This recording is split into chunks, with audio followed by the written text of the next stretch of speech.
பரங்கிப்பட்ட CS பேசுகிறேன்.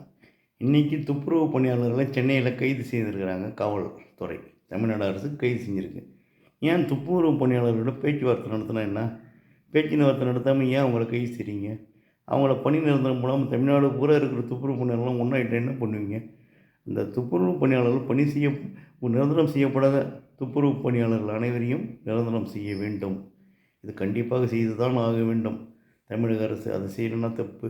இந்த துப்புரவு பணியாளர்களுக்கு என்னென்ன மரியாதை கொடுத்தீங்க, என்னென்ன செஞ்சீங்க கொரோனா காலத்தில்? பூ போட்டிங்க, காலை கழுவுனீங்க, டான்ஸு போட்டிங்க.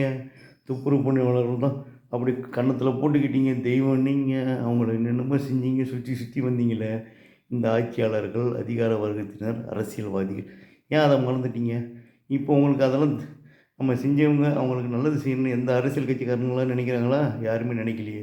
சுதந்திர இந்தியாவில் அவங்க ஏன் கஷ்டப்படணும்? அவங்க தான் முக்கியமானவங்க. அவங்களுக்கு நீங்கள் நல்லது செஞ்சே ஆகணும். துப்புரவு பணியாளர்களை ரொம்ப அவங்களுக்கு தொல்லை கொடுக்காதீங்க. அவங்க இல்லைன்னா நீங்கள் இல்லை, நாற்றம் அடிச்சிருவீங்க. இந்தியாவையும் நாற்றம் அடிச்சிடும். ஸ்வச் பாரத், அந்த பாரத்னார் அவர் என்ன பண்ணுறாரு? அவர் சொல்கிறது தமிழ்நாடு அரசுக்கு இதெல்லாம் உடனே செய்யுங்கன்னு.